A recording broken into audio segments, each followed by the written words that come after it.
नमस्कार, मैं सौरभ शुक्ला और आप देख रहे हैं न्यूज 18। मध्य प्रदेश की दतिया विधानसभा का उपचुनाव सिर्फ एक सीट का चुनाव नहीं था। ये बीजेपी के लिए बड़ा राजनीतिक संदेश बन गया है।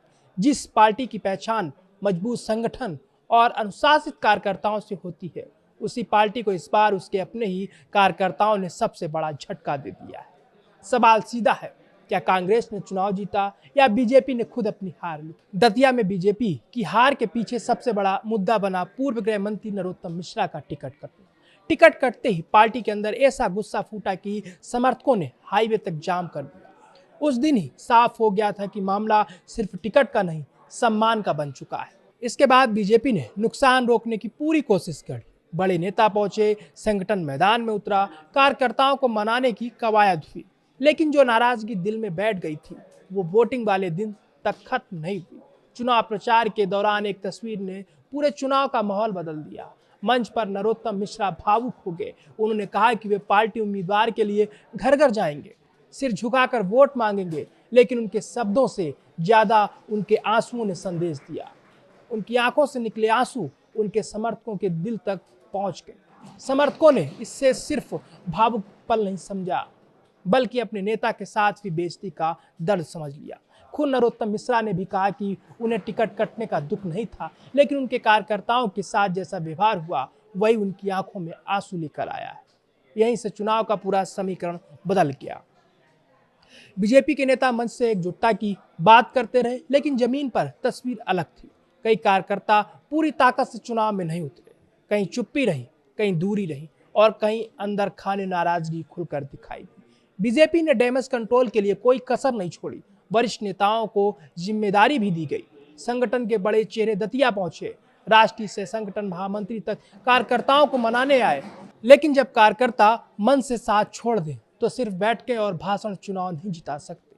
यही वजह रही कि बीजेपी का पूरा चुनावी मैनेजमेंट कार्यकर्ताओं की नाराजगी के सामने कमजोर पड़ गया। अब बात कांग्रेस की करते हैं। कांग्रेस लंबे समय से गुटबाजी और कमजोर संगठन के आरोप झेलती रही, लेकिन इस चुनाव में कांग्रेस को सबसे बड़ा फायदा बीजेपी की अंदरूनी लड़ाई से मिला। राजनीतिक विश्लेषकों का भी मानना है कि यह कांग्रेस की बड़ी जीत से ज्यादा बीजेपी की बड़ी हार है। वरिष्ठ राजनीतिक विश्लेषक प्रकाश भटनागर साफ कहते हैं कि बीजेपी को इस नतीजे से सबक लेना चाहिए। अगर समय रहते गुटबाजी नहीं रोकी गई तो नुकसान आगे और बड़ा हो सकता है। उनका कहना है कि बीजेपी का कोई दूसरी पार्टी नहीं, उसका अपना कार्यकर्ता हरा सकता है। चुनाव के दौरान एक और चर्चा खूब रही, कांग्रेस उम्मीदवार घनश्याम सिंह और नरोत्तम मिश्रा के रिश्तों को लेकर कई तरह की बातें सामने आई। कांग्रेस के ही निलंबित नेता राजेंद्र भारती ने आरोप लगाया कि दोनों नेताओं के बीच पुराने और अच्छे संबंध हैं।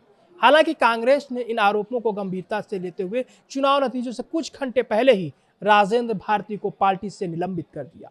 लेकिन इन आरोपों और बयानबाजी ने चुनावी माहौल को और गर्म जरूर कर दिया। अब सबसे बड़ा सवाल, क्या दतिया की हार सिर्फ एक सीट की हार है या बीजेपी के संगठन के लिए खतरे की घंटी है? क्या पार्टी अपने पुराने नेताओं और कार्यकर्ताओं की नाराजगी को हल्के में ले रही है? क्या टिकट वितरण में हुई नाराजगी अब चुनावी नतीजों को प्रभावित करने लगी?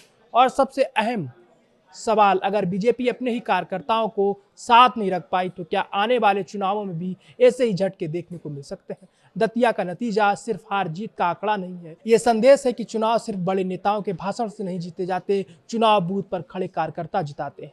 जब वही कार्यकर्ता नाराज हो जाएं तो सबसे मजबूत संगठन भी कमजोर पड़ जाता है। दतिया ने यही सच्चाई एक बार फिर सामने रख दी।